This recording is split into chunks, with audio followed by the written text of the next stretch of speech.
والد کے شوہر یعنی سسر ہیں ان کے سامنے جا سکتی ہیں،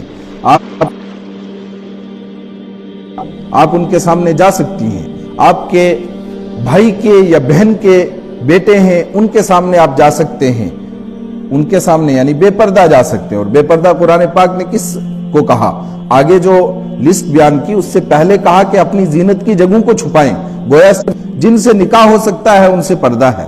یہ عورتوں کے لیے احکامات تھے، مردوں کے لیے بالکل اس کا الٹ فرمایا، جو عورتیں ان کے مقابلے میں آ رہی ہیں ان سب سے پردہ ہے۔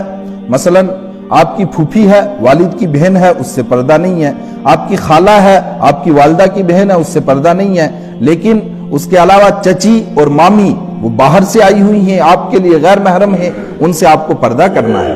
چچی سے بھی آپ کو اسی طرح پردہ ہے جس طرح باہر ایک عام چلنے والی عورت سے پردہ ہے، مامی سے بھی ویسا ہی پردہ ہے جس طرح عام ایک باہر چلنے والی عورت سے پردہ ہے۔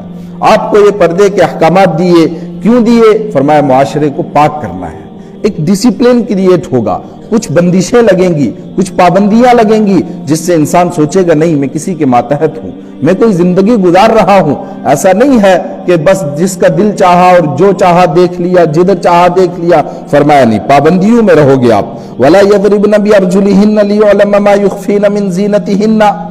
آج تک ان احکامات پر عمل نہیں نصیب ہوا تھا، انجانے کی وجہ سے، لا علمی کی وجہ سے، لا شعوری کی وجہ سے نہیں عمل ہو سکا۔ اب کیا کریں؟ اتنی زندگی گزر گئی، ان احکامات پر عمل نہیں ہوا، فرمایا کوئی بات نہیں، آج سے عمل کی نیت کرو، جو پیچھے ہوا توبو الی اللہ جمیعا، سارے مل کر اللہ کے سامنے توبہ کرو، اللہ سے معافی مانگو۔ ایھا المؤمنون، اے ایمان والو، اے ماننے والو، تمہاری تشکیل کی جا رہی ہے، تمہیں تیار کیا جا رہا ہے ان احکامات پر عمل کرنے کے لیے۔ صرف نماز کا نام دین نہیں ہے، صرف روزے کا نام دین نہیں ہے، صرف حج کر لینے کا نام دین نہیں ہے، فرمایا اصل دین تو یہ ہے، اس کے اوپر عمل کرو، اگر آج تک نہیں نصیب تھا اب نیت کرو، جو گزر گیا اس کے اوپر توبہ کرو۔ اور احکامات دیے، پردہ ہو گیا۔ انکحوا الایام منکم، لیکن معاشرے کے اندر بے نکاح لوگ رہیں گے، بڑے بڑے لڑکے اور لڑکیاں بے نکاحیں ہیں، نکاح ہی نہیں کر رہے ہیں، فرمایا پھر بھی بے حیائی ختم نہیں ہوگی، تو کیا کرو؟ انکحوا، نکاح کرواؤ، الایام منکم، تم میں سے بے نکاحوں کے، جن کے نکاح نہیں ہوئے ان کے نکاح کرواؤ۔ گویا یہ ذمہ داری ہے معاشرے کی کہ ان کی فکر کریں، ان کے بارے میں سوچیں، کس کس کا نکاح نہیں ہوا، کس کس کے گھر میں جوان بیٹے اور بیٹیاں ہیں، ان کے نکاح کی فکر کی جائے۔ والصالحین من عبادکم و امائکم، اس زمانے میں گھروں کے اندر غلام رہا کرتے تھے، باندیاں رہا کرتی تھیں، فرمایا یہ بھی الصالحین، صلاحیت رکھنے والے، من عبادکم، تمہارے غلاموں میں سے، و امائکم، اور تمہاری باندیوں میں سے، جو صلاحیت رکھتے ہیں نکاح کی ان کے بھی نکاح کرواؤ، پھر معاشرہ اچھے سے مکمل طور پر پاک ہوگا۔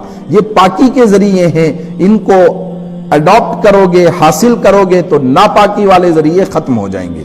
ان یکونوا فقراء یغنیہم اللہ من فضلہ، ایک بڑا مسئلہ، نکاح تو کر لیں لیکن کھائیں گے کہاں سے، روزی کہاں سے آئے گی، یہ ایک بڑا مسئلہ ہے۔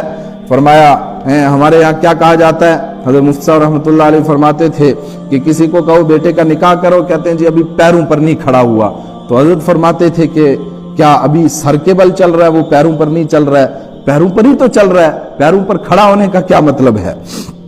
فرمایا آپ کے پاس اتنی گنجائش ہے کہ آپ اپنی بیوی کا خرچہ اٹھا سکتے ہیں، 2 وقت کی روٹی اٹھا سکتے ہیں، ایک سپریٹ کمرہ اس کو دے سکتے ہیں، آپ نکاح کر لو۔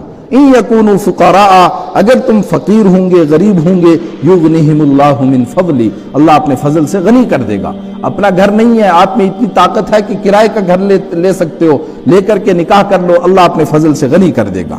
یغنیہم اللہ، اللہ غنی کر دے گا، من فضلہ، اپنے فضل سے۔ واللہ واسع علیم، اللہ تعالی بہت وسعت والا ہے، بہت روزی ہے اس کے پاس کوئی کمی نہیں ہے۔ علیم، بہت جاننے والا ہے۔